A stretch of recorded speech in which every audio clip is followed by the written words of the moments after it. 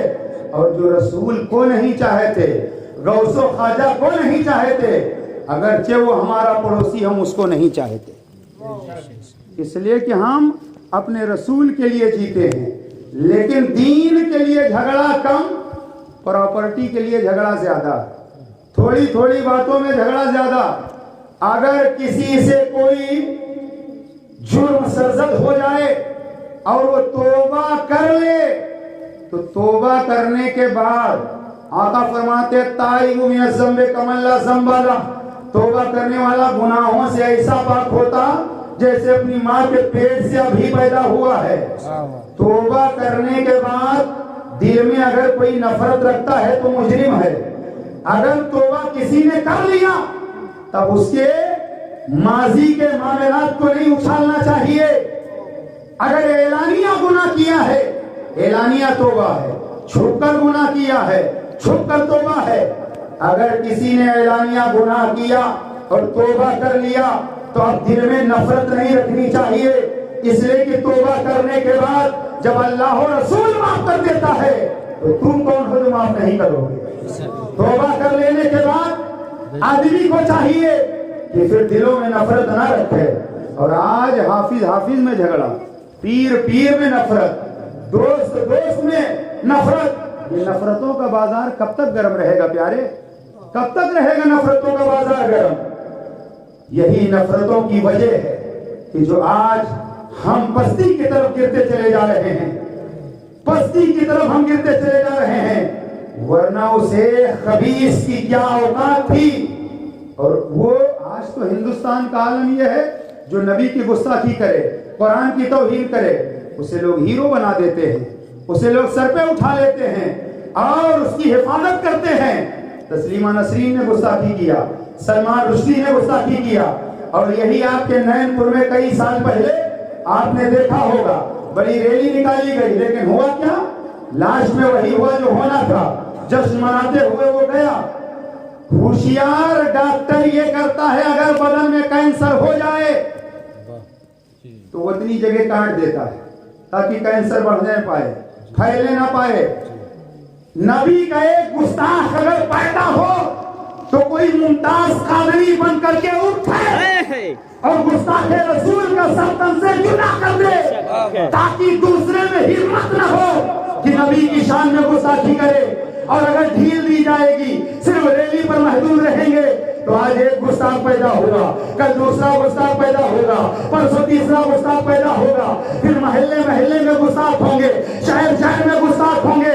اس لیے نبی سے اگر سچی محبت ہے تو حضرات نبی کا عاشق جو ہوتا ہے وہ ممتاز قادری کی شکل میں اٹھتا ہے اور وہ کلا کما کر دیتا ہے۔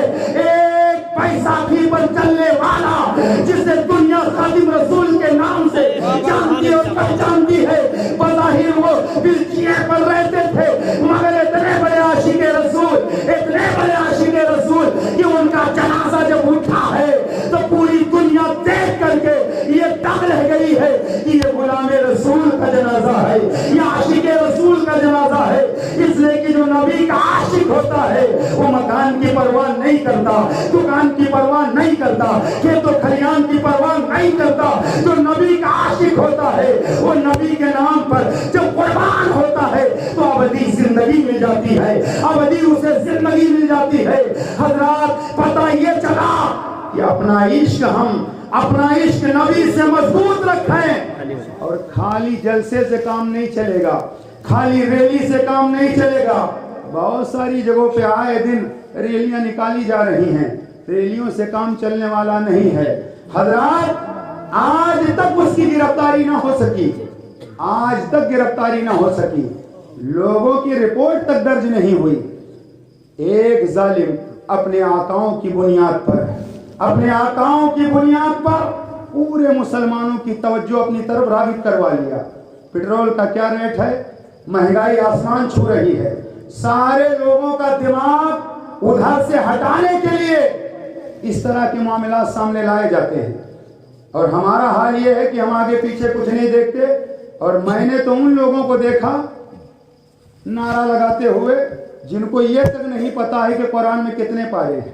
مجھے انصاف سے بتاؤ آج کتنے مسلمان ہیں جن کے گھروں میں قرآن پڑھا جاتا ہے؟ آج کتنے مسلمان ہیں؟ اللہ ماشاءاللہ۔ اب یہ قرآن تقسیم کیا گیا اور چھوٹے چھوٹے بچے ماشاءاللہ حافظ و قاری مقدس رضوی کی محنت اور آپ لوگوں کی خدمت، یہ چھوٹے چھوٹے بچے قرآن پاک کو سینے سے لگا کر گھر گئے اور قرآن پاک کو الماریوں میں رکھ دیا۔ خالی انہی بچوں کو پڑھنا ضروری نہیں ہے کہ خالی الماری سے یہی بچے قرآن نکالیں گے اور پڑھیں گے۔ باپ کو بھی چاہیے کہ قرآن پڑھے، ماں کو بھی چاہیے کہ قرآن پڑھے، بہن کو بھی چاہیے کہ قرآن پڑھے، بھائی کو بھی چاہیے کہ قرآن پڑھے۔ اور اگر قرآن پڑھو گے نہیں، صرف الماریوں میں سجاؤ گے تو پھر قرآن رکھنے کا تو ثواب ملے گا، لیکن جب کوئی مرے گا تب قرآن کھولا جائے گا، قرآن پڑھا جائے گا۔ اور آج تو مدرسوں کے بچوں کو بلا کر کے لا کر کے بس تیجا کی رسم، 40واں کی رسم، برسی کی رسم ادا کر دی گئی، پھر پورا سال ہم قرآن نہیں پڑھتے۔ مسلمانوں قرآن تم نہیں پڑھو گے تو کون پڑھے گا؟ ابھی ہم سے کسی نے مسئلہ پوچھا کہ ایک جج صاحب ہے غیر مسلم، کیا انہیں ہم قرآن دے سکتے ہیں؟ ہم نے کہا ہرگز نہیں دے سکتے، اس لیے کہ اگر کفر کی اتنی بڑی ناپاکی ہے کہ اگر سمندر میں نہا لے اپنے کفر پر قائم ہے تو پاک نہیں ہوگا۔ ایک بہت بڑی بات بتانے جا رہا ہوں، علماء کی بھی توجہ۔ سب سے پہلے پوری دنیا میں قرآن جہاں گیا عربی زبان میں گیا، سب سے پہلے ہندوستان میں قرآن کو ہندی زبان میں جماعت اسلامی کے لوگوں نے کروایا ہے، ورنہ کسی غیر مسلم کو پتا نہیں تھا قرآن میں کیا ہے۔ آج پیشاب کرتے ہیں کھڑے کھڑے اور قرآن گھر میں لے جا کر کے پڑھ رہے ہیں۔ قرآن کو ہندی میں تبدیل کر دیا، کیا یہ بدعت نہیں ہے؟ یہ بدعت نظر نہیں آتی؟ قرآن عربی میں تھا، جہاں گیا عربی میں تھا لیکن ہندی میں کر دیا گیا. آج جن کو غسل کا طریقہ معلوم نہیں، قرآن میں 26 آیتیں 24 آیتیں.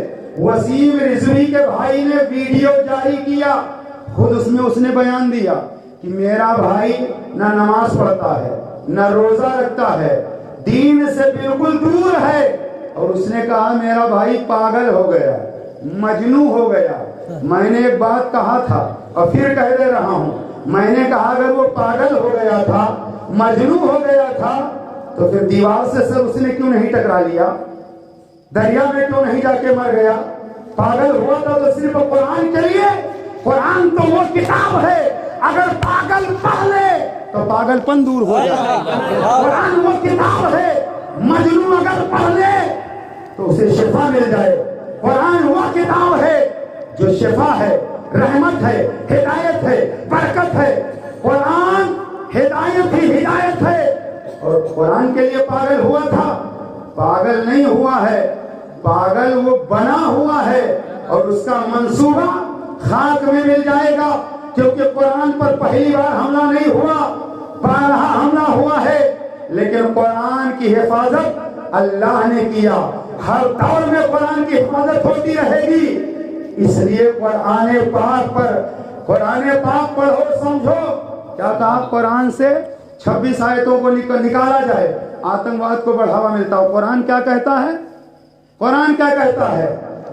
قرآن کہتا وَلَا تُفْسِدُوا فِي الْأَرْضِ، لا تُفْسِدُوا فِي الْأَرْضِ، زمین میں فساد نہ کرو. قرآن کہتا زمین میں فساد نہ کرو. تو جو قرآن یہ کہتا ہے زمین میں فساد نہ کرو، اس قرآن کی آیتوں سے آتنکواد کو بڑھاوا کیسے ملے گا؟ قرآن کہتا من قتل نفسا بغیر نفس او فساد فی الارض فکأنما قتل الناس جميعا. قرآن کہتا ہے زمین پر اگر کسی نے کسی کی ناحق ہتیا کر دیا تو گویا اس نے پورے سنسار کی ہتیا کر دیا. قرآن نے یہاں برادری کا ذکر نہیں کیا، قرآن نے یہاں ذات پات کا ذکر نہیں کیا، قرآن نے انسانیت کی بات کیا ہے. کیونکہ قرآن صرف مسلمانوں کے لیے نازل نہیں ہوا ہے، قرآن ساری انسانیت کے لیے ہے. قرآن ہر قوم کے لیے ہدایت ہے، ہر انسان کے لیے ہدایت ہے. اس لیے قرآن تو یہ کہہ رہا ہے، وہ قرآن یہ کہہ رہا ہے کسی نے ناحق کسی کو مار دیا تو گویا پورے سنسار کو مار دیا. اور نبی تو یہ تعلیم دے رہے ہیں سمندر کے کنارے بیٹھ کر اگر وضو کر رہے ہو تو پانی اتنا استعمال کرو جس سے آپ کا وضو مکمل ہو جائے، زیادہ پانی استعمال مت کرو. میں سوچنے لگا یا رسول اللہ، جہاں پانی نہ مل رہا ہو، پانی کی قلت ہو، وہاں یہ بات سمجھ میں آ رہی ہے سمندر میں اگر آدمی وضو کر رہا ہو تو اتنا پانی بہانے کی کیا ضرورت ہے؟ تو بات سمجھ میں آ گئی. جس رسول کی نگاہ میں بہتے ہوئے پانی کی اتنی اہمیت ہو، اس رسول کی نظر میں انسانوں کے خون کی کتنی اہمیت ہوگی. وہ رسول جب یہ پیغام دے رہا ہے پانی زیادہ خرچ نہ کرو، وہ رسول کب کہیں گے؟ وہ رسول کب کہیں گے کہ کسی کا قتل کر دو، کسی کو مار دو؟ یہ اسلام کی تعلیم نہیں ہے، یہ رسول اللہ کی تعلیم نہیں ہے. اور قرآن تو فرماتا ہے قد جاءکم من اللہ نور و کتاب مبین، تحقیق کیا گیا تمہارے پاس اللہ کی جانب سے نور اور روشن کتاب. قرآن روشنی عطا کرتی ہے، قرآن نور ہے، روشن ہے. اور جہاں روشنی ہو وہاں تاریکی نہیں ہوگی، جہاں تاریکی ہو وہاں روشنی نہیں ہوگی. قرآن روشنی ہے، قرآن نور ہے. اس لیے جہاں قرآن کی تعلیم ہوگی وہاں اندھیرا نہیں ہوگا. اس لیے یہ الزام ہے، یہ بہتان ہے. قرآن پاک سے بڑھاوا آتنکواد کو نہیں ملتا. ارے یہی وہ قرآن ہے، یہی وہ قرآن ہے جس کی تلاوت سن کر کے حضرت عمر چلے تھے تلوار لے کر کے، مگر قرآن کی آیت جب سن لیا تو حضرت عمر نے قدم رسول پہ سر جھکا دیا. اور قرآن کی آیت کے ذریعے سے حضرت عمر کا دل اتنا نرم ہو گیا کہ نبی کی بارگاہ میں چلے گئے اور ایمان لا لیا. وہی قرآن لے کر کے بھارت کی سرزمین پر سمیٹ رہا ہوں. وہی قرآن کی تعلیم لے کر بھارت کی سرزمین پر سید سالار مسعود قاضی تشریف لائے. وہی قرآن کی تعلیم لے کر سلطان الہند خواجہ غریب نواز اسی قرآن کی تعلیم